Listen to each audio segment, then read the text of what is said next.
Frank లోథర్మాట్ రచించిన ఏ Galaxy of Americans. దీనికి బొమ్మకంటి శ్రీనివాసాచార్యులుగా చేసిన తెలుగు అనువాదం జ్యోతిర్మాల్. రెండవ భాగం.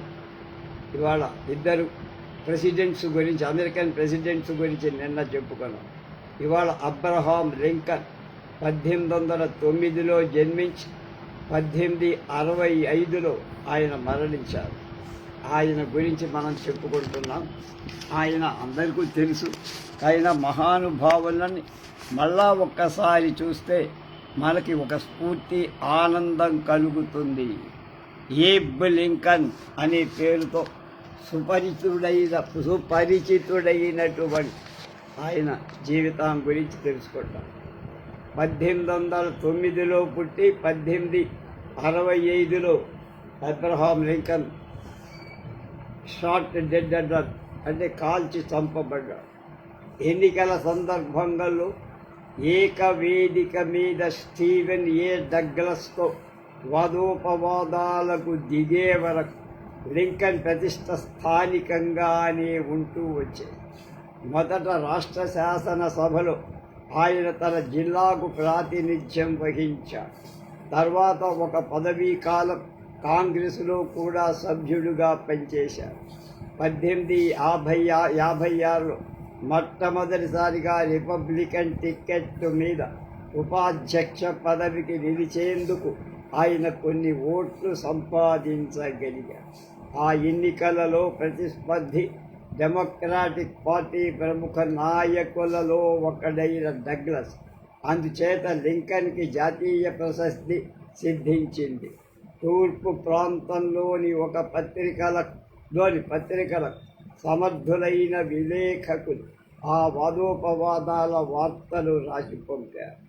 ఎన్నికల ప్రచారం ఫలితంగా చివరికి శాసనసభ డగ్లస్నే ఎన్నుకున్న ప్రజల ఆదరం మాత్రం డగ్లస్ కంటే లింకన్కే అధికంగా లభించి ఆ ప్రచారం సందర్భంలో వ్యక్తమైన లింకన్ గుణాలు 1860లో అధ్యక్ష పదవి రిపబ్లికన్ పక్షం తరఫున అతన్ని ప్రముఖ అభ్యర్థిని చేశాయి.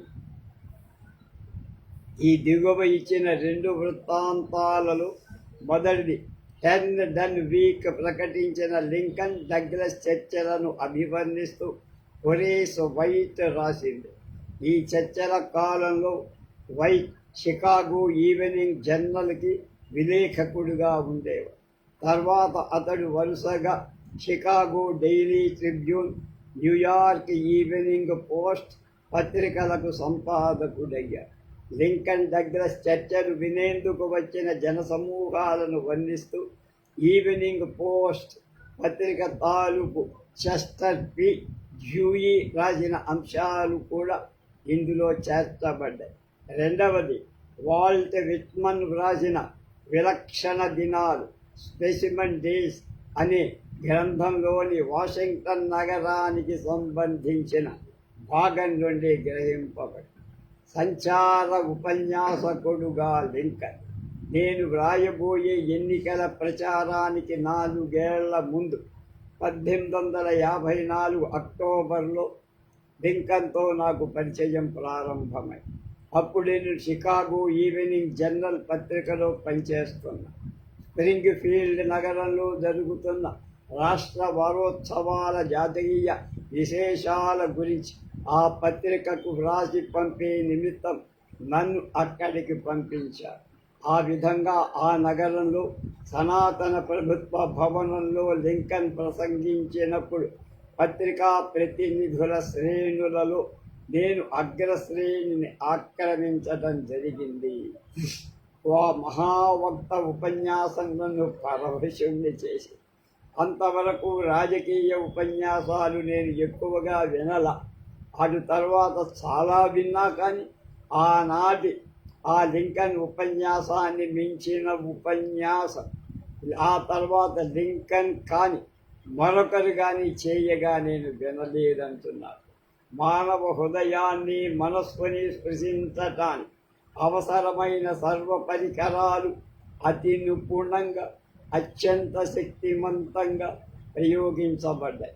ఆ నైపుణికి, ఆ శక్తికి వెనక ఆ వక్త తనతోటి మానవుల పట్ల తనకు గల విధిని నిర్వర్తించేందుకు అమితావేశంతో ఆత్మార్పణ చేసినవాడు అన్న దృఢ విశ్వాసం ఒకటి స్ఫురించి శ్రోతల హృదయాలలో గాఢంగా నాటుకుపోయి ఈ హృదయపూర్వక నివేదనం ఆయన యుక్తులను శ్రోతల మేధల గుండా తిన్నగా హృదయాలలోకి పంపి అక్కడ శాశ్వతంగా తిష్ట వేసుకునేట్టు చేసి నేను బానిస వ్యవస్థ నిర్మూలనవాదపు వాతావరణంలో పెరిగా.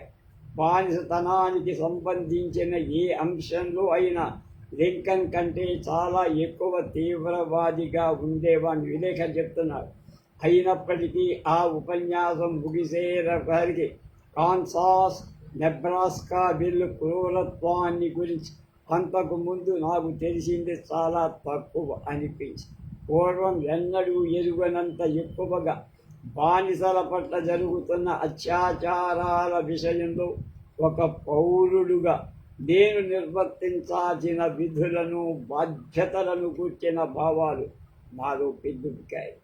ఆ తర్వాత వెబ్స్టర్ల పరంపరలు దేశంలో తయారైన మహావక్తలందరి ప్రసంగాలు విన్నా. కానీ వక్తృత్వంలో విజయ కిరీటం నేను లింకన్ తల మీదనే పెడతా. వక్తృత్వ మార్గాలన్నిటిలో ఆయన సిద్ధహస్తుడు కాకపోవచ్చు. కానీ వేదికపై ఉపన్యాసం చేసి సంశయాత్మలను, ప్రతికూల అభిప్రాయులను తన వాదంలోకి తిప్పుకోగల ప్రజ్ఞలో మాత్రం లింకన్ నిరుపమానుడు. అంటే పార్ ఎక్సలెన్స్ అంటాము. తర్వాత ఆయన ఉపన్యాసాలు అనేకం విన్నా ఆ తొలి ఉపన్యాసం నాటి లింకన్ రూపమే నా కళ్ళల్లో మసలుతూ ఉంటుంది. పొడుగాటి మెలుకలు తిరిగిన శరీరం, అలాగే పొడుగ్గా మెలికలు తిరిగి ఉండే చేతులు కలిగి అప్పుడప్పుడు ఆవేశంతో మరింత మెలిచుట్టుకుపోయేవాడు లింకన్. నిరంతరం కదులుతూ ఉండే ముఖం స్వేదపూర్ణమై శిర ప్రకంపనలతో ఆ స్వేద బిందువులు చిందింపబడుతూ ఉండే. ఏమంత ఆకర్షణీయమైన మూర్తి కాకపోయినా, అంటే అట్రాక్షన్ లేకపోయినా, అందవికారమైన విగ్రహం కూడా కాదు. ఉపన్యాసం కొన్ని నిమిషాలు సాగి ఆయన బాగా వేడి విషయంలో నిమగ్నుడయ్యేసరికి శ్రోతలకి ఆయన అందమైన వాడ కాడ అనే ఊహ అనేది తోచదు. ఆయన మాటలలో ఉండే ఆకర్షణ ముందు శరీర సౌందర్యాన్ని గూర్చిన ఆలోచన మరుగున పడిపో. 1858 నాటి ఎన్నికల ప్రచార ఉద్యమాన్ని గూర్చి చెబుతా. ఆ సంవత్సరం జరుగుతున్న రిపబ్లికన్ పక్ష రాష్ట్ర సమావేశానికి హాజరయ్యేందుకు మా పత్రిక వాళ్ళు నన్ను స్ప్రింగ్ ఫీల్డ్ నగరానికి పంపించారు. జూన్ 17న అభిప్రాయ వైవిధ్యం ఎక్కువగా ఉన్న సభలో లింకన్ చేసిన ప్రసంగాన్ని దగ్గర నుంచి వినే అవకాశం మళ్ళీ నాకు కలిగింది. అది వ్రాసుకొచ్చి చదివిన ఉపన్యాసం. ఆయన ఆ విధంగా చెయ్యటం మరెప్పుడు నేను చూడాల. చదవటం పూర్తయిన తర్వాత ఆ ప్రతి నా చేతిలో పెట్టి నన్ను స్టేట్ జనరల్ ఆఫీసుకు వెళ్ళి దాని తాలూకు ప్రూఫ్లు చూడవలసిందని చెప్పారు. అప్పటికే అది కంపోజ్ అయిపోయిందేమో అనుకున్నా. నేను ఆ పని పూర్తి చేసే లోపుగా లింకనే స్వయంగా స్టేట్ జనరల్ ప్రెస్లోకి వచ్చి రెండవ ప్రూఫ్ సరి చూశాడు. తాను ప్రసంగం చాలా కష్టపడి తయారు చేశానని, తాను తయారు చేసిన ప్రసంగం తప్పులు లేకుండా యథాతథంగా ప్రజల ముందుకు వెళ్ళాలని తాను కోరుతున్నానని అన్నారు. తన స్నేహితులు కొందరు మొదటి పారాగ్రాఫ్ విషయంలో తనను చివాట్లు పెట్టారట. దాన్ని మార్చడం కానీ పూర్తిగా తగ్గించడం కానీ చెయ్యమన్నారట. కానీ వాళ్ళకంటే తాను ఆ విషయాన్ని ఎక్కువ గాఢంగా తరచినట్లు తన విశ్వాసమని, ఏం జరిగినా సరే ఆ పత్రికలో ఆ ప్రతిలో అక్షరం కూడా మార్పు చేయనని కూడా ఆయన అన్నాడు లింకన్. సెప్టెంబర్ 18న ఇద్దరు అభ్యర్థులు ప్రసంగించే 4వ ఎన్నిక సభలో పాల్గొనేందుకు నేను కోల్స్ మండలంలోని చార్లస్టన్ నగరానికి వెళ్ళాం. ఆ సభకి వచ్చినంత మంది జనం మరే సభకి రాలా. గ్రామీణలు అన్ని వైపుల నుంచి ప్రవాహాలుగా వచ్చి పడ్డారు. అక్కడకు వచ్చే రైలు మార్గం ఒకే ప్రత్యేక రైలు వేశారు. అయినా నా దృష్టిలో ఒటావా, ఫ్రీఫోర్ట్ నగరాల కంటే కూడా ఎక్కువ మంది జనం వచ్చినట్టు అనిపించింది. ఆ ఎన్నికల సభ పరంపరలో అటు తర్వాత జరిగిన డేర్స్బర్గ్ సభను మినహాయిస్తే అంత ఎక్కువ మంది జనం మరే సభకు రారు. వెనకటి సభలు ప్రజలలో సంచలనం కలిగించి ఎన్నికల జ్వరాన్ని ప్రకోపింపచేసి ఉన్నందువల్ల అప్పుడు ఎన్నికల ఉద్యమం తారస్థాయిలో నడుస్తోంది. డ్యూయి చార్లస్టన్ నగరం నుండి న్యూయార్క్ ఈవినింగ్ పోస్ట్ పత్రికకు పంపిన లేఖలో ఇలా రాశారు. రాజకీయాల పట్ల ఇక్కడ ప్రజలు చూపుతున్న శ్రద్ధ దిగ్భ్రమ కొలుపుతో చెట్లు చేమలు లేని మరుభూములలో ఎర్రని ఎండలో కాలి నడకలు, గుర్రాల మీద, గుర్రపు బండీల మీద మైళ్ళ కొలది దూరం ప్రయాణం చేస్తూ తండాలుగా అత్యుత్సాహంగా జనం వస్తున్నారు. స్త్రీలు, పురుషులు, బాలులు, వృద్ధులు జబ్బుపడి పూర్తిగా కోలుకోని వాడు, బెలల పాపల తల్లు, అన్ని రకాల వాడు ధూళి మేఘాలను రేపుతూ వచ్చి సభ జరిగే పట్టణం చేరుకుంటూ కూర్చునేందుకు స్థలమైన దొరికే అవకాశం లేదు. ఆహార పదార్థాలు దొరికే అవకాశం మరీ తక్కువ. సభాస్థలం వద్ద గంటల కొద్దీ సేపు నిరీక్షిస్తూ తమలో తాము మాట్లాడుకుంటూ చర్చించుకుంటూ విప్రవాదాలలోకి తీవ్ర వాదాపవాదాల్లోకి దిగుతూ ఉంటారు. ఒక్కొక్క ప్రతినిధి వర్గమే ఊరేగింపుతో వచ్చినప్పుడల్లా ఆకాశంలోకి పీల్చే తుపాకుల మోత, బ్యాండు వాద్యాల సవ్వడి, పతాకాల విలాసం, జనం చేసే హర్షధ్వానాలు, ఈ సందడి అంతటి మధ్య సర్వరోగాల నివారణకు గ్యారంటీ ఔషధాల దగ్గర నుంచి కొనే వారికి వీలుగా ఉండే ముక్కలుగా కోసేసి అమ్మే పుచ్చకాయ బద్దల వరకు వివిధ వస్తువులను అమ్మే వీధి వర్తకుల కేకలు ఆ సంరంభం వర్ణించ అలవి కాదు. సభ ప్రారంభ సమయం చేరువ కాగానే దుమ్ము మేఘాలు రేపుతూ వేదిక వంకకు అడాబిడిగా పెరిగెత్తుతారు. అప్పుడు భక్తులు జెండాలతో, బ్యాండు వాద్యాలతో చుట్టూ హర్షధ్వనాలు చేసే తమ పార్టీ అభిమానులతో వేదిక దగ్గరకు వస్తారు. వాళ్ళు సభాస్థితిలో అడుగు పెట్టడంతో జనంలో ఆరంభమయ్యే హర్షధ్వానాలు ఆ భక్తులు వేదిక ఎక్కేసరికి తారస్థాయికి అందుకుంటారు. సుదీర్ఘమైన ఉత్సాహభరితమైన హర్షధ్వానాల మధ్య ఆ భక్తులను పరిచయం చేయటం జరుగుతుంది. తర్వాత శ్రోతలు నుంచోనో కూర్చొను చాలా ఓపికగా ఉపన్యాసాలు ఆశాంతం విని సభ పూర్తి కాగానే తిరుగు ప్రయాణాలకు సన్నాహాలు మొదలుపెట్టారు. తప్పిపోయిన తమ వారిని వెతుక్కొని తమ పద్దీల్లో వచ్చిన వారందరినీ మళ్ళీ పోగేసుకొని పొద్దు గుంకుతూ ఉండగా మళ్ళీ మరుభూములకు అడ్డం పడి స్వస్థానాలకు చేరుకుంటారు. లింకన్, డగ్లస్ ఇద్దరు దూరాన ఉన్న మట్టూన్ దగ్గరే రైలు దిగి అక్కడి నుండి నిరీక్షిస్తున్న తమ పార్టీ అభిమానుల వెంట బయలుదేరారు. మట్టూన్ అప్పటికి ఇలినాయిస్ సెంట్రల్ రైల్వే లైను మీద ఔత్తరాహులు నివసించే ఒక చిన్న పట్టణం. ఇంచుమించు ఆ పట్టణంలోని జనాభా అంతా లింకన్ వెంట చార్లెస్టన్ బయలుదేరారు.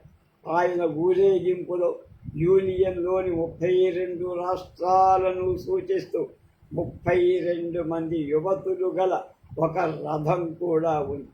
ఆ విషయాన్ని సూచిస్తూ ఆ 32 రాష్ట్రాల జెండాలు రథానికి కట్టి, రథం వెనుక స్వాతంత్రాన్ని అభిలషించే కాన్సాస్ రాష్ట్రం అని వ్రాయబడిన ఒక అట్ట చేత పట్టుకొని ఒక యువతి గుర్రం మీద వెళుతోంది. ఆమె చాలా అందంగా ఉండటం వల్ల ఎప్పుడు ఆమె స్వతంత్రురాలుగా ఉండటం సాధ్యం కాదేమో అని మేము అనుకున్నాం. కావ్య కన్యకలకు కూడా ప్రాతినిధ్యం తక్కువగా లేదు. రథానికి ఒక ప్రయత్న ఈ క్రింద రాసినటువంటి పొయిట్రీ అంటే కవిత ఉంది. సామ్రాజ్య శుభతార పశ్చిమమ్ముగా సాగు తన తల్లి నెట్టులో రాజ్య కన్యక ఎట్లు లింకన్ను వరించు నేడు. Westward the star of empire takes its way. The girls heading on to Lincoln as their mothers did so. లే అనే వాడు రాశాడు. డగ్లస్ ఊరేగింపకుండా అలాగే బ్రహ్మాండంగా సాగింది. ఆయనకు యువతతోడి రథం ఉంది. పైపెత్తు ఒక ఆస్తిక దళం కూడా ఊరేగింపులో.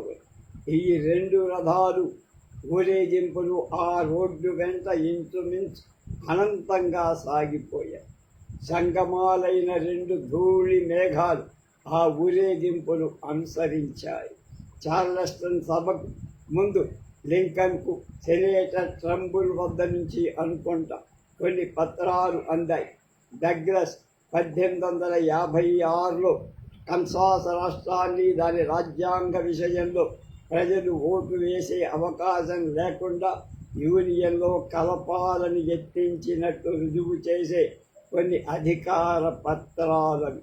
వాటితో లింకన్ తన ప్రతిస్పర్ధిని సమాధానం చెప్పుకోవాల్సిన స్థితిలో నిలిచేశారు. ఆయన ఉపన్యాసం విని ఆనాడే మా పక్షం విజయం సాధించినట్లు మేము భావించాం. ప్రఖ్యాత అమెరికన్ కవి, పీపుల్స్ పొయట్ అంటారు మనం, అలా వాల్ట్ విట్మన్, ఆయన దృష్టిలో లింకన్ ఎలా ఉన్నారు? నగరం బయట ఉన్న అధ్యక్షుడి నివాసానికి వచ్చి పోయే త్రోవల్లో మా ఇల్లు ఉండటం వల్ల ఇంచుమించు ప్రతిరోజు నేను ఆయన చూసేవాడు. వేసవి రాత్రులు ఆయన ఎప్పుడు వైట్ హౌస్ ప్రభుత్వ భవనంలో గడపడు. నగరానికి 3 మైళ్ళ ఉత్తరాన సైనిక శిబిరం ఉన్న ఆరోగ్యకరమైన ప్రదేశంలో సైనిక గృహం ఆయన వేసవి ముఖం. ఈ ఉదయం 1863 ఆగస్టు 12 సుమారు 8:30 గంటలకు వెల్మాంట్ వీధి గుండా నగరంలోకి వస్తున్న ఆయనను ఎల్ సందు దగ్గర నేను చూశాను. కత్తులు చూసి భుజాల మీద నిలువుగా పట్టుకొని ఉన్న 25-30 మంది ఆశ్రికులు ఆయన్ను వెన్నంటి ఉన్నారు. ఈ రక్షణ దళం పరివేష్టించి ఉండటం ఆయన వ్యక్తిగత అభిమతానికి విరుద్ధమని చెప్పుకుంటారు. అయితే ఆయన తన సలహాదారుల కౌన్సిల్లను కాదలేకపోయారు.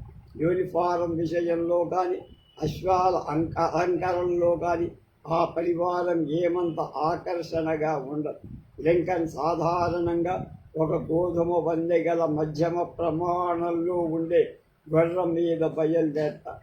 మాసిపోయినట్టు కనిపించే నల్లని సాదా దుస్తులే ధరిస్తాడు. నల్లని ముతక టోపీ పెట్టుకొని అతి సాధారణమైన వ్యక్తిలాగా కనిపిస్తాడు. పసుపు పచ్చని పట్టీలు ధరించిన ఒక సైనికోద్యోగి లెఫ్టినెంట్ ఆయనకు ఎడవ పక్కగా స్వారీ చేస్తారు. వాళ్ళ వెనక పసుపు పచ్చని పట్టీలు గల జాకెట్లతో 2 చొప్పున ఆశ్రికులు అనుసరిస్తూ ఉంటారు. అధ్యక్షుడు నెమ్మదిగా పోతూ ఉండటం వల్ల వాళ్ళు తమ గుర్రాలను కూడా మెల్లగానే నడిపిస్తూ ఉంటారు. సైనికుల ఖడ్గాలు దుస్తులు మాత్రం శబ్దం చేస్తూ ఉండగా పూర్తిగా నిరంగారంగా సాగే ఆ పరివారం లఫాయెట్ స్క్వేర్ని సమీపించిన జనంలో ఎలాంటి సంచలనం కలిగించదు. అక్కడక్కడు ఒక్కొక్కడు నగరానికి కొత్తగా వచ్చిన వాళ్ళు మాత్రం ఆగి విస్తుపోయి చూస్తూ ఉంటారు. అబ్రహాం లింకన్ ముదురు మామిడి చిగురు వన్నె ముఖాన్ని నేను బాగా పరిశీలనగా చూశా. ముఖం మీద లోతుగా పడ్డ ముడతలు, ముఖ్యంగా ఆ కళ్ళు ఎప్పుడు ఏదో గాఢమైన విషాదాన్ని సూచిస్తున్నట్లు నాకు అనిపించే. మేము పరస్పరం చేరువకు రాగానే అత్యంత ప్రీతిపూర్వకమైన అభినందన వినిమయం జరిగేదంటే ఈయన శాల్యూట్ చేస్తే ఆయన కూడా ఒక్కొక్కప్పుడు అధ్యక్షుడు టాప్ దింపి వేసి ఇలా బగ్గీలో వస్తూ ఉండటం కూడా జరిగేది. దూసిన కత్తులతో ఆస్తికులు మాత్రం ఎప్పుడు ఆయన వెన్నంటే ఉంటారు. సాయంత్రం కూడా బయటకు బయలుదేరినప్పుడు కానీ, ఒక్కొక్కప్పుడు ఉదయం పెందరాడి ఇంటికి తిరుగుముఖం పట్టినప్పుడు కానీ ఆయనకే వీధిలో యుద్ధ కార్యదర్శి అందమైన నివాసం ముందు ఆగటం, ఆయనతో కొంతసేపు సమాలోచనలు జరుపుతూ ఉండటం కూడా నేను గమనించానంటాడు ప్రసిద్ధ కవి వాల్ట్ విట్మన్. బగ్గీలో బయలుదేరినప్పుడు మాత్రం ఆయన క్రిందికి దిగకపోవటం, స్టాంటనీ బగ్గీ దగ్గరకు వచ్చి మాట్లాడటం మా కిటికీలోంచి నేను చూసేవాడిని. ఒక్కొక్కప్పుడు ఆయన కొడుకుల్లో ఒకడు 10 ఏళ్లవాడు 12 ఏళ్లవాడు ఒక చిన్న గుర్రం మీద ఆయన కుడి చేతి ప్రక్కన స్వారీ చేస్తూ అనుసరించటం కూడా ఉంది. వేసవి ఆరంభంలో సాయం సమయాల్లో అప్పుడప్పుడు అధ్యక్షుడు దంపతి సమేతంగా ఒక బగ్గీ మీద నగర దర్శనానికై విహారం చేయటం కూడా నేను చూశాను. లింకన్ సతి నల్లని దుస్తులు ధరించి పొడుగైన క్రేప్ సిల్క్ మేలి ముసుగు తల మీద వేసుకుంటుంది. అలాంటి సమయాల్లో 2 గుర్రాలు వాళ్ళు తప్ప వేరే పరివారం ఏదీ ఉండదు. ఒకసారి వాడు నాకు బాగా దగ్గరగా వెళుతున్నారు. నేను అధ్యక్షుడి ముఖంలోకి నిదానంగా లోతుగా చూశాను. శూన్యంలోకి చూస్తున్నట్లుగా ఆయన చూపు నెమ్మదిగా నా కళ్ళలోకి ప్రసరించి ఆయన అభివాదం చేసి మందహాసం చేశారు. కానీ ఆ మందహాసం వెనక ఎక్కడో లోతుగా నేను ఇందాక చెప్పిన విషాద భావం తడుక్కుమనటం నేను గమనించి, ఆయన చిత్రం రాసిన ఈ చిత్రకారుడు ఆ మనిషి ముఖంలోని గాఢమైన సూక్ష్మమైన ఆ అపరోక్ష భావాన్ని తీసుకురాలేకపోయాడు. ఆ ముఖంలో ఏదో ఉంది. 2-3 శతాబ్దాల క్రితం మూర్తి చిత్రణలో సిద్ధాస్తులైన మహాచిత్రకారులు తప్ప ఆ భావం ఎవరు పట్టుకోలేరు.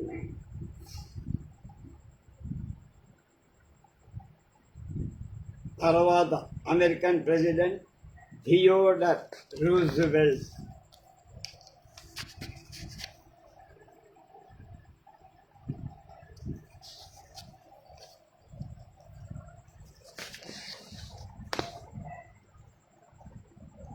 పద్దెనిమిది వందల 58లో జన్మించాడు.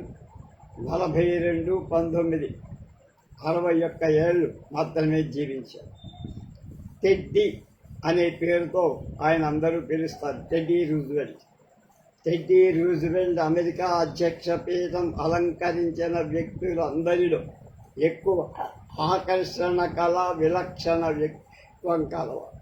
ఫ్రాంక్లిన్ డి రూజ్వెల్ట్కు ఈయన దూరపు జ్ఞాతి. న్యూయార్కులో జననం, హార్వర్డ్ విద్యాభ్యాసం, న్యూయార్క్ నగరపు పోలీసు కమిషనర్ల బోర్డు అధిపతిగా ఆయన మొట్టమొదట ఎక్కువ మంది దృష్టి ఆకర్షించారు. తర్వాత నౌకాదళ సహాయ కార్యదర్శి అయ్యారు. స్పానిష్ అమెరికన్ యుద్ధంలో ఒక ఆశ్విక దళాన్ని నడిపేటందుకు గాను ఆ పదవిని ఆయనకు వదిలిపెట్టారు. క్యూబాలోని శాన్ జువాన్ కొండల దగ్గర జరిగిన యుద్ధంలో రూజ్వెల్ట్ పేరుతో ప్రసిద్ధమైన ఆశ్విక దళం ప్రధాన పాత్ర వహించి విశేష కీర్తి సంపాదించారు. ఒకసారి న్యూయార్క్ రాష్ట్ర గవర్నర్గా పనిచేశాక అమెరికా ఉపాధ్యక్షుడయ్యారు. 1901లో సెప్టెంబర్లో మెక్కిలెన్లీ మరణానంతరం అధ్యక్షుడయ్యాడు రూజ్వెల్ట్. 1904 ఎన్నికలలో అధ్యక్ష పదవికి ఎన్నుకోబడి 1919 వరకు ఆ పదవిలో ఉన్నారు. ఆ తర్వాత ఒక ఎన్నికలో రిపబ్లికన్ ఓట్లు చేలదీసి టాఫ్ట్ ఓటమికి విల్సన్ ఎన్నికకు కారణం కూడా అయ్యారు. టెడ్డీ అన్వేషకుడు, అంటే ఎక్స్ప్లోరర్, అంటే ఏదో ఒకటి అన్వేషిస్తూ ఉండేవాడు. యాత్రికుడు, నిపుణ మృగయుడు, అంటే వేటాటంలో నేర్పరు. సమర్థ రచయిత, అలసట ఎరుగని ఆయన కార్యదక్షతలు, నిండైన ఆయన మందహాసాన్ని, తరచు ఆయన వాడి బుల్లి, డిలైటెడ్ లాంటి మాటలను గురించి అమెరికాలో కథలుగా చెప్పుతారు. సాన్ జువాన్ కొండ ముట్టడికి సంబంధించిన ప్రస్తుత భాగం కిడ్నీ సమకాలికుడైన సిఈ బ్యాంక్స్ లెరాయ్ ఆర్మ్స్ట్రాంగ్లు వ్రాసిన ఆయన జీవిత చరిత్ర 1901 నుండి గ్రహింపబడి రూజ్వెల్ట్ ఆఫ్రికా దళం శాన్ జువాన్ కొండ ముట్టడికి సంసిద్ధులుగా ఉండండి 1898 జూన్ 30వ తేదీన తాకీదు రావడంతో చికాకెత్తిస్తున్న నిరీక్షణ కాలం ముగిసింది. మరుసటి రోజు మధ్యాహ్నం రూజ్వెల్ట్ ఆఫ్రికా దళం వాళ్ళు అక్కడి నుంచి మకాం ఎత్తి మిగిలిన దండయాత్ర దళాలన్నిటితో కలిసి ముందుకు సాగారు. ఆ రాత్రి ఎల్ సోసో శిఖరం మీద నిద్రించారు. కొండ శిఖరం అక్కడ కొన్ని శిథిల భవనాలు ఉన్నాయి. సైనికులకు ఆహార పదార్థాలు కూడా లభించడం వల్ల వాళ్ళ ప్రాణాలు లేచొచ్చారు. ఆ మకాములో ఆ సైనికులకు తమ కర్నల్ గుణాలు మళ్ళీ ఒకసారి రుజువయ్యాయి. ఆ సైన్యాలకన్నిటికీ తాను అధిపతి అవటం వల్ల ఆయన అక్కడ ఉన్న భవనాలలో ఒకదాన్ని తన నివాసంగా స్వీకరించవచ్చు. కానీ ఆయన తన సైనికులతో పాటు 6 బయటని గుర్రపు జీను తలగడగా వానకోటు అంగరక్షకగా పడుకున్నారు. తెలవారుతుండగానే సైనికులు నిద్రలేసి ఆ రోజు ప్రారంభం కానున్న యుద్ధానికి సన్నద్ధులవుతున్నారు. 6 గంటలయ్యేసరికి కుడి పక్కగా ఫిరంగుల మోత మోగి శాంటియాగో నగర బాహ్య కేంద్రాలను వశపరుచుకోవడం కోసం తీవ్రమైన యుద్ధం ప్రారంభం. ఆ సైనికులు ముందుకు సాగటానికి ఉద్యమిస్తున్న సమయంలో కర్నల్ రూజ్వెల్ట్ గాయపడ్డారు. యుద్ధం అంతటిలో ఆయనకు తగిలిన గాయం అదొక్కడే. ఒక స్పానిష్ తుపాకీ గుండు వచ్చి ఆయన తల మీదుగా పేలింది. దానిలోని ఒక తొనక ఆయన మణికట్టులో గుచ్చుకొని ఏమంత పెద్ద గాయం కాలేదు, కానీ ఎక్కువ బాధ కలిగించాల. ఆ సైన్యంలోని మిగిలిన అందరికంటే ఎక్కువ చొరవగా ఆయన ప్రవర్తించినప్పటికీ తర్వాత ఆయనకు మరీ గాయం ఎక్కడా తగలేదు. శాన్ జువాన్ నదిని దాటాల్సిందని ఆఫ్రికా దళానికి తాకీదు వచ్చి అనవరత కర్తవ్యం తర్వాత తిరుగుతామన్నారు. అనంతర కర్తవ్యం తర్వాత చెప్తాను. నదిని దాటగానే ఒక సన్నని మురికి సందు ఉంది. దానికి ఇరుపక్కల తీగలతో అల్లిన దడులు. ఆ దడుల వెనక విశాలమైన మైదానాలు ఉన్నాయి. 10 గంటలకు యుద్ధం బాగా రాజుకొని ముఖ్యంగా కుడివైపు నుంచే విజృంభిస్తోంది. మాసర్ రైఫిల్ దళపు గొళ్ళు శరపరంపరగా అమెరికన్ తలల మీదుగా దూసుకుపోతున్నాయి.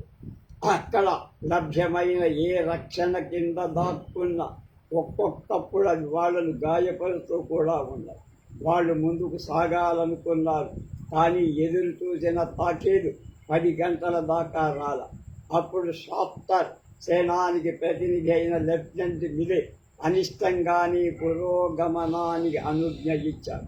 తక్షణం కర్నల్ రూజ్వెల్ట్ టెక్సాస్ అనే తన అశ్వాన్ని అధిరోహించి కర్నల్ ఏ స్థానంలో ఉండాలో ఆ స్థానంలో, అంటే దళానికి వెనుకగా తన అశ్వాన్ని పోనిస్తూ తన దళం వాళ్ళందరినీ ప్రోత్సహిస్తూ ముందుకు నడుపుతున్నారు.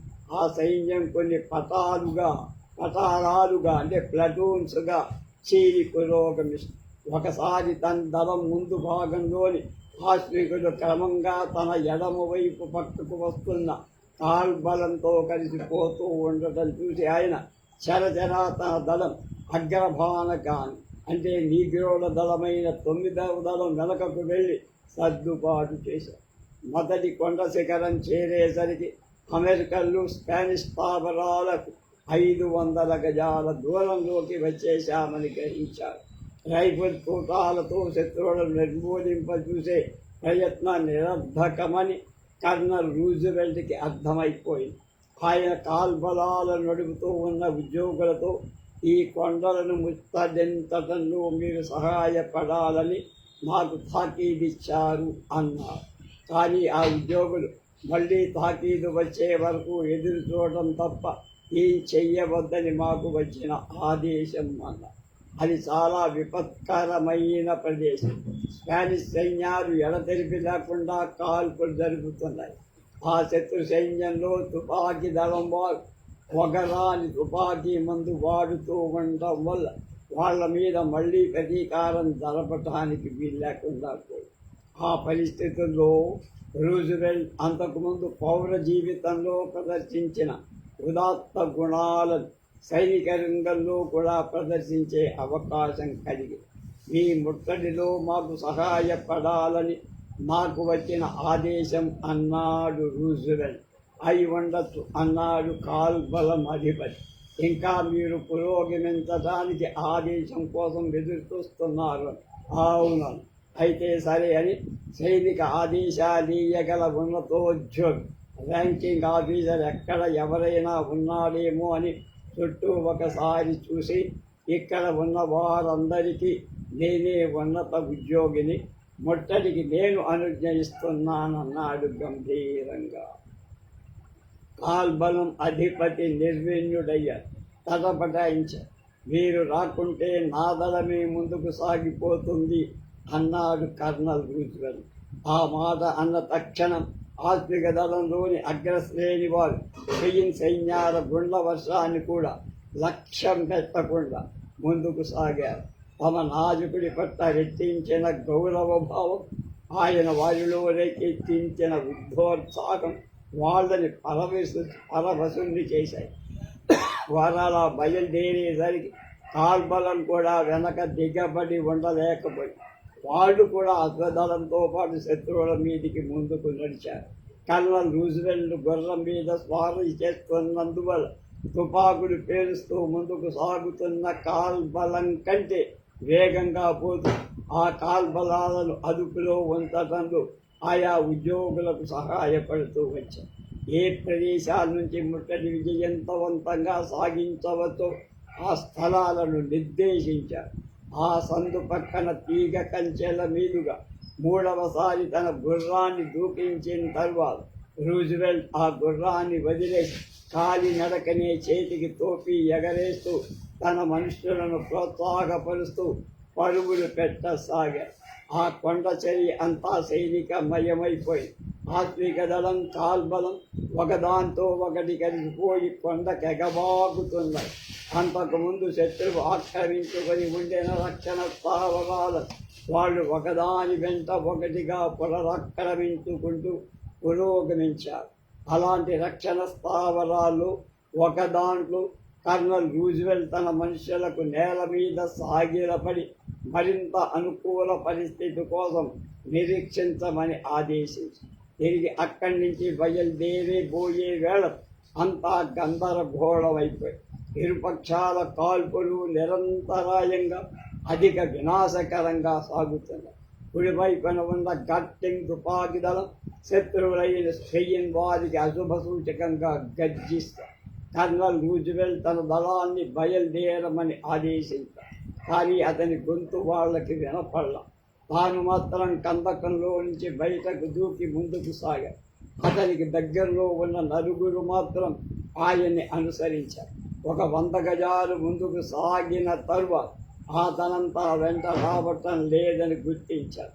వెంటనే అతడు తనతో వచ్చే నలుగురిని అక్కడ ఉన్న గడ్డి పొదల మాటున దాగి ఉండమని, తాను వెనక్కి వెళ్ళి మిగిలిన వాళ్ళందరినీ తీసుకొస్తానని చెప్పి బయలుదేరారు. యుద్ధం అంటే ఎలా ఉంటుందో అలా చేయడంతో అభిప్రాయం ఏమిటంటే, తాను 3-4 మనుషులతో అయినా వెనక్కి తిరిగి వస్తే తన మనుషులు అంజదా భావించి నిరుత్సాహపడవచ్చని. ఆ 4 ఆస్తికులు ఆయన సూచనకు అడ్డు చెప్పల. వాళ్ళు నేల నుండి పట్టుకొనే ఉండి తమకెదురుగా శత్రు సైనిక శ్రేణిలో తలలు పైకి లేచినప్పుడల్లా కాల్పులు జరిపారు.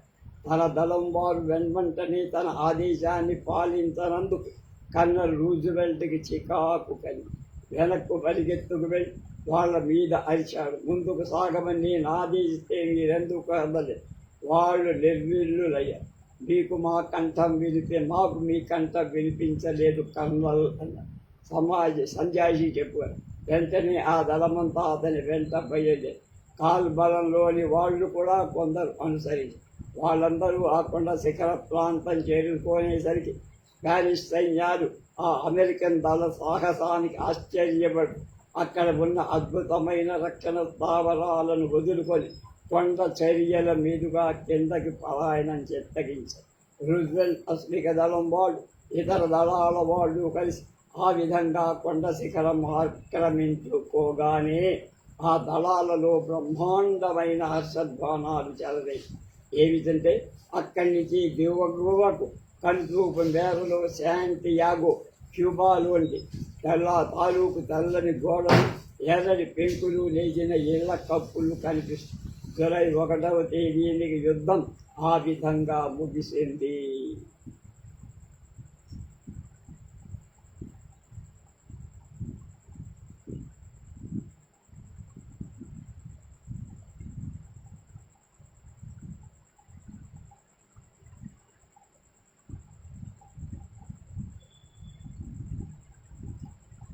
ఫ్రాంక్లిన్ డి రూజ్వెల్ట్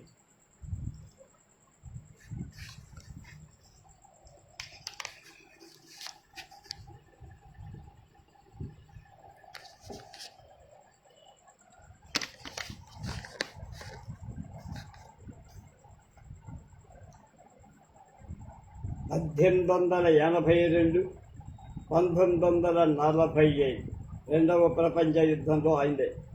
అంటే 1840 63 ఏళ్ళు ఉన్నాయి. తరచు పత్రికల్లోని పతాక శీర్షికలలో FDR అని వ్యవహరింపబడుతూ వచ్చిన ఫ్రాంక్లిన్ డి రూజ్వెల్ట్ 2 పదవీ కాలాల కంటే అధిక కాలం అధికారంలో ఉన్న మొదటి అమెరికన్ అధ్యక్షుడు.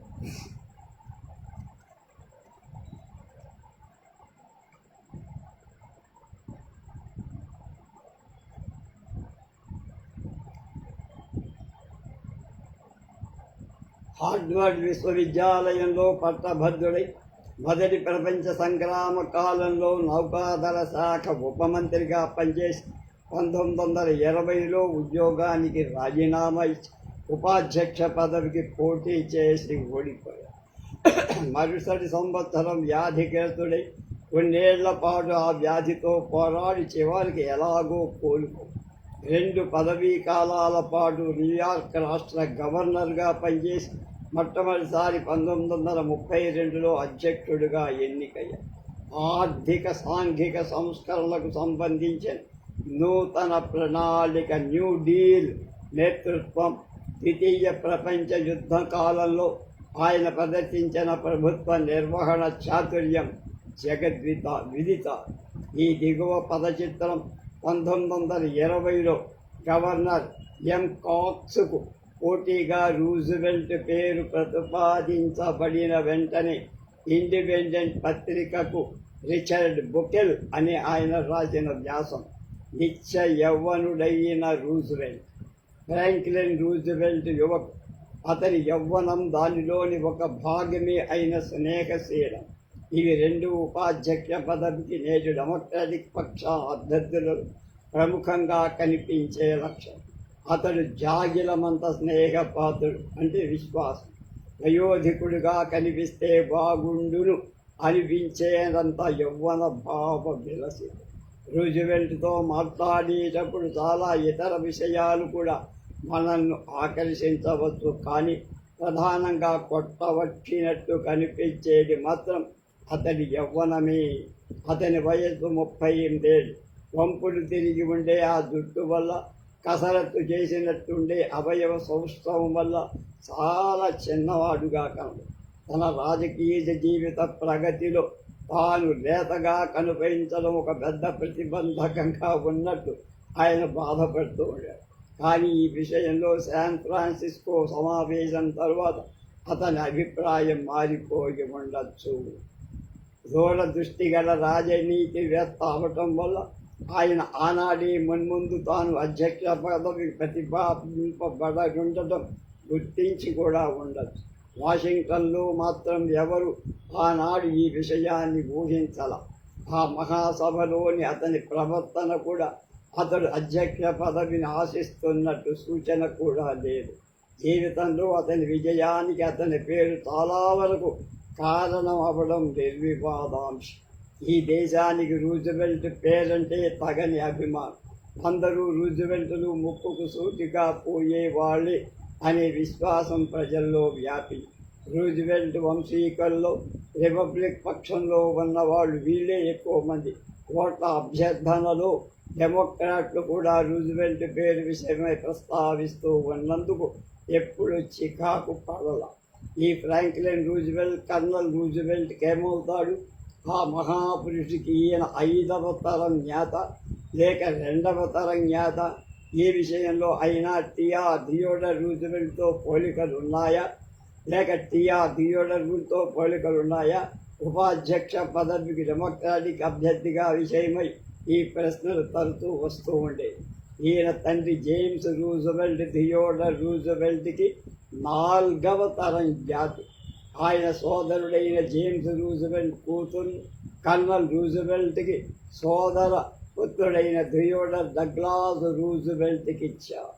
ఈయన భార్య ఎలీనా రూజ్వెల్ట్ కర్నల్ రూజ్వెల్ట్కి సోదరుడైన ఎలియట్ రూజ్వెల్ట్ పుత్రి. ఇక ఈ ఇద్దరికీ గల సంబంధాన్ని మీరే ఊహించుకోండి.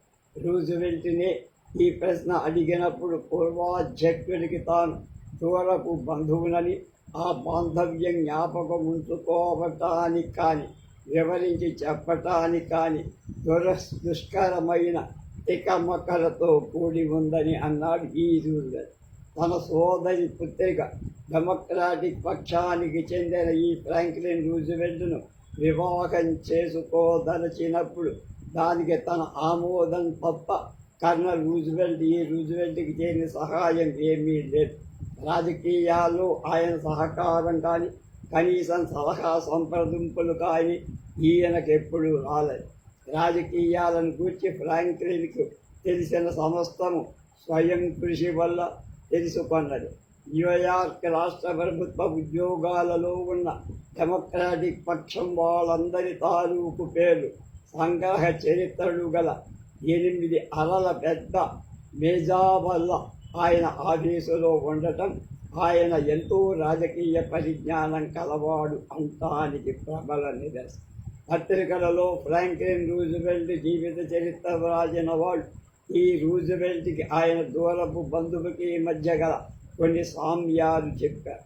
ఈ రూజ్వెల్ట్ రాజకీయ జీవితంలో కొన్ని సంఘటనలు పూర్వాధ్యక్షుడిని రాజకీయ జీవిత పరిణామాన్ని గుర్తుకు తెచ్చేవిగా ఉన్న వ్యక్తిత్వంలో, అభిరుచుల్లో, విధానాల్లో ఉభయులు పూర్తిగా విభిన్నులు.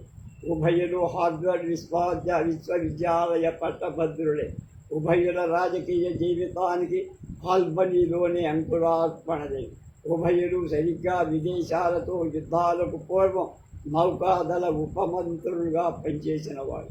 ఉభయులు యుద్ధకాల సేవలు అంటే ఒకరు ప్రత్యక్షంగా యుద్ధంలో, మరొకరు వాషింగ్టన్లో ఉండి చేసిన సేవలకు ఫలితంగా ఉపాధ్యక్ష పదవికి అభ్యర్థులయ్యారు.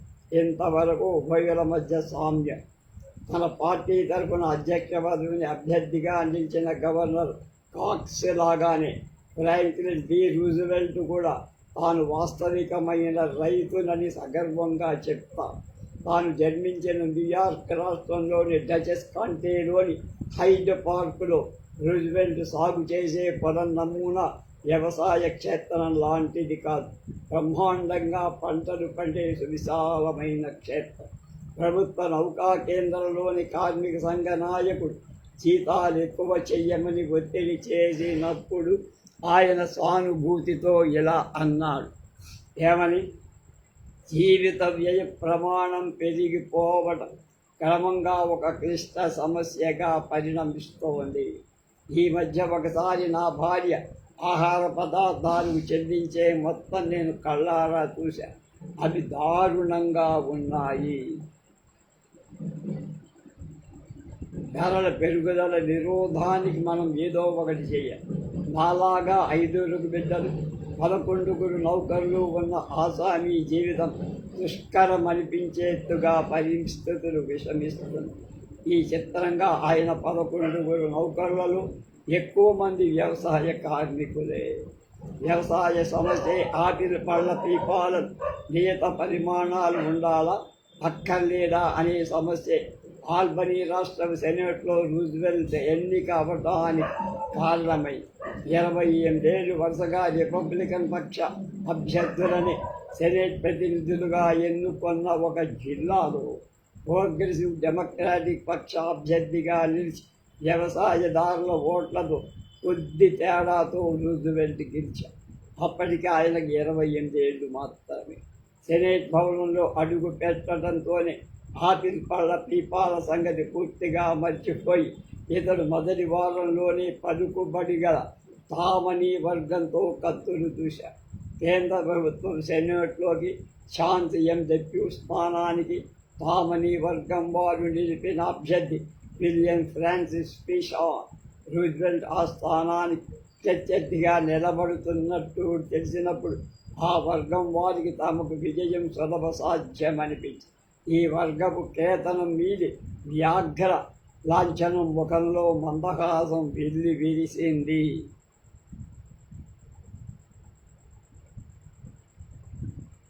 కానీ ఆ సభలోని మరొక 19 మంది సభ్యుల సహకారాన్ని సంపాదించి రూజ్వెల్ట్ 60 సార్లు ఓటు తీసుకున్న షీహాన్ ఎన్నిక కాకుండా చెయ్యగలిగారు.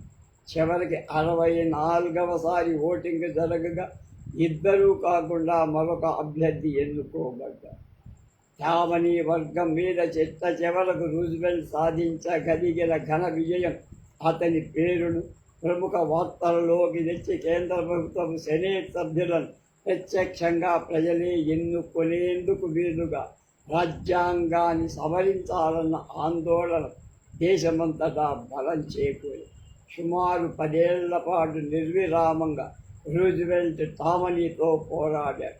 ఉపాధ్యక్ష పదవికి అతని పేరు ప్రతిపాదించబడడం తాత్కాలికంగా ఆ పోరాటాన్ని విరమింపచేసి, కానీ ఈ ద్వంద్వ యుద్ధంలో డెమోక్రాటిక్ పక్ష అభ్యర్థులు నెగ్గినా ఓడినా మళ్ళీ ఆ పోరాటం కొనసాగటం నిశ్చయమే. రూజ్వెల్ట్ న్యూయార్క్ రాష్ట్ర గవర్నర్ పదవికి పోటీ చేస్తే తాము బలపరుస్తామంటూ తామనీ వర్గం గారు ఎన్నోసార్లు ఆయనతో రాజీ బేరాలు ఆడారు. ప్రతిసారి ఆయన వాళ్ళ సహకారాన్ని నిరాకరిస్తూ కేంద్ర ప్రభుత్వ ఉద్యోగాలలో నుంచి ఆ వర్గం సభ్యులను తరిమి కొట్టే తన క్రీడను మరింత పట్టుదలగా సాగిస్తూ వచ్చారు. 1912లో బాల్టిమోర్లో జరిగిన డెమోక్రాటిక్ పక్ష సమావేశంలో ఈయన తామనీ వర్గంతో హోరాహోరీగా పోట్లాడారు. వుడ్రో విల్సన్ ఆ పక్ష నాయకుడిగా పేర్కొనబడటంతో తామనీ వర్గం పూర్తిగా ఓడిపోయి శాన్ ఫ్రాన్సిస్కోలో జరిగిన డెమోక్రాటిక్ పక్ష సమావేశంలో కూడా ఈయన తామనీతో పోరాడాడు. కానీ ఈసారి తామనీ వర్గమే గెలుపొంది విజయం సాధించిన తామనీ అతని మీద కక్ష వహించాల. ముఖ్యంగా రాజకీయ దృష్ట్యా అది వివేకవంతమైన పని కాదని ఆ వర్గం అర్థం చేసుకుంది. న్యూయార్క్ రాష్ట్ర నాయకత్వాన్ని తామనీ వర్గీయుల చేతిలోంచి లాక్కోవటానికి మొదట అతను చేసిన పోరాటాన్ని ఆ వర్గం క్షమించి తన ఆదేశాలను ఉల్లంఘించి విల్సన్ను సమర్థించిన ఆ వర్గం క్షమించి తనకు అభిమానపాత్రుడైన కాక్స్తో నిరంతరం వ్యతిరేకిస్తున్న ఆ వర్గం క్షమించి అతని గత చర్యలన్నిటినీ క్షమించి ఆ వర్గం ఉపాధ్యక్ష పదవి అతని పేరు ప్రతిపాదనకు ఆమోదం తెలిపి మిగతా విషయాలు రేపు తెలుసుకుందాం.